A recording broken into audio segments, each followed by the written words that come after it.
ஆண்டவர் இரட்சகருமாக இயேசுவின் இனிதான நாமத்தினால் உங்களை வாழ்த்துகிறோம். மீண்டுமா இந்த நாளுக்குரிய ஆவிக்குரிய சிந்தனைக்காக லூக்காவின் சுவிசேஷம் 2ஆம் அதிகாரம் 14ஆம் வசனத்தின் பின்பகுதியை வாசிப்போம்.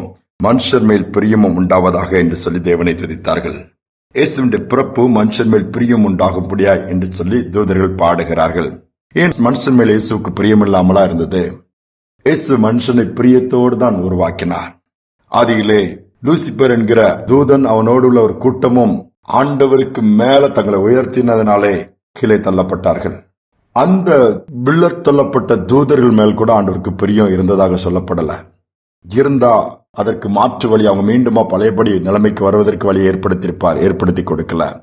ஆனா ஆதாம் ஏவாள் ஏதேனிலிருந்து வெளியே அனுப்பப்பட்ட பின்பு மீண்டுமா அந்த மனுக்குலத்தை தன் பக்கம் சேர்க்க தன்னுடையவர்களை மாற்ற கர்த்தர் பிரியம் வைத்திருக்க மனதில் இருக்குது ஆண்டவருக்கு.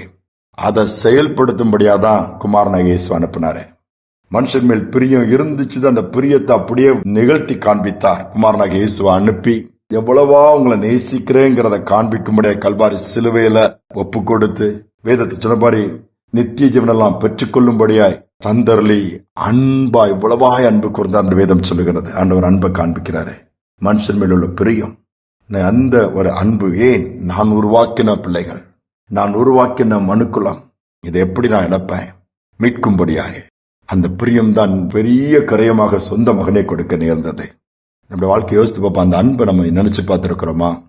ஒரு மனுஷன் ஒரு போட்டு செஞ்சு கொடுக்கிறாரு. அந்த போட்டை அந்த குட்டி பையன் தண்ணியில விட்டு நல்லா விளையாடிட்டு இருக்கிறான். ஸ்கூலுக்கு போவான், திருப்பி வந்து விளையாடுவான். ஒரு நாள் கொஞ்சம் மழை அதிகமா பண்ணதுனால அதை விட்டு விளையாடும்போது தண்ணி வேகமா அடிச்சுட்டு போயிடுச்சு. தேடி பார்த்தா அவன் கையில கிடைக்கல.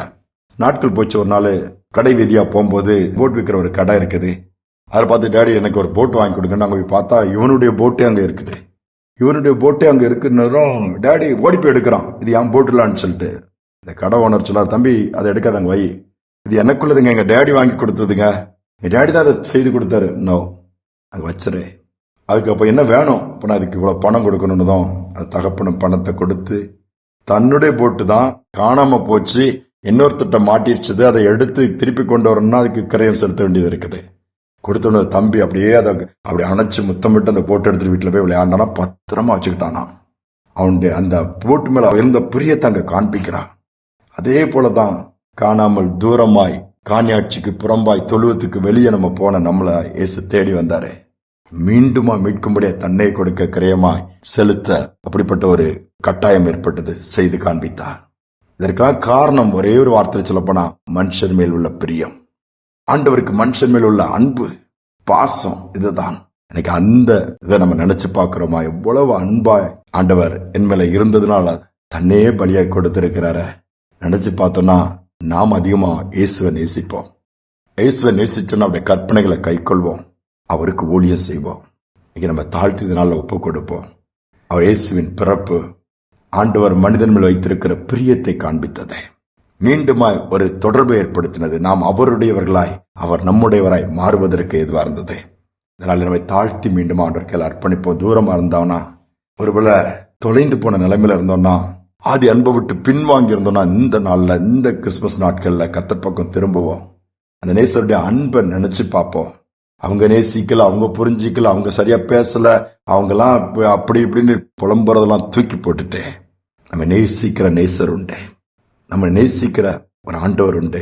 அவர் போதுன்னு சொல்லி அவர் பக்கம் திரும்பும் போது அந்த நேசம் நம்மளை நிரப்போம், இந்த பாசம் நம்மளை பரிவோடு நடத்தும், அவருக்காக நிற்க வைக்கும். ஜெபிப்போம். அன்பின் தகப்பனே, இது எங்கள் மேல் பிரியமா இருப்பதற்காக ஸ்தோத்திரம் அப்பா. என் பிரியமே தான் சொல்லி கூப்பிடுறீங்கப்பா. தானியேலை பார்த்து எனக்கு பிரியமானவன் சொல்றீங்க, தாவீதை பார்த்து என் இருதயத்துக்கு ஏற்றவன் சொல்றீங்கப்பா. அவ்வளவு நேசமுள்ள நீ தேவன் ஆண்டவரே. இந்த நாளிலும் கூட பாசத்திற்காக, அன்புக்காக ஏங்கி தடுமாறுகிற பிள்ளைகளை நினைவு கூர்ந்து உம்முடைய பக்கமா திருப்புங்க, உம்முடைய அன்பை காண்பீங்க. நாங்களும் உண்மை நேசிக்கத்தக்கதால் எங்கள் இருதயங்களும் பக்கம் திருப்பப்படட்டும், அன்பினால் நிறைந்து இருக்கட்டும் அப்பா. மனுஷன் மேல் பிரியம் உண்டாகும்படியாய் நீரே பரலோகத்தோட்டு இறங்கி வந்ததை நினைக்கிறோம்.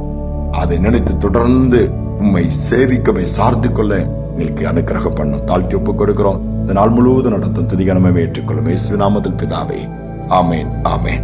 இயேசுவின் பிறப்பு மனுக்குலத்திற்கு மனிதன் மேல் பிரியத்தை ஏற்படுத்தியிருக்கிறது. இந்த சிந்தனையோடு நாளை தொடரும். மீண்டும் நாளை சந்திப்போம்.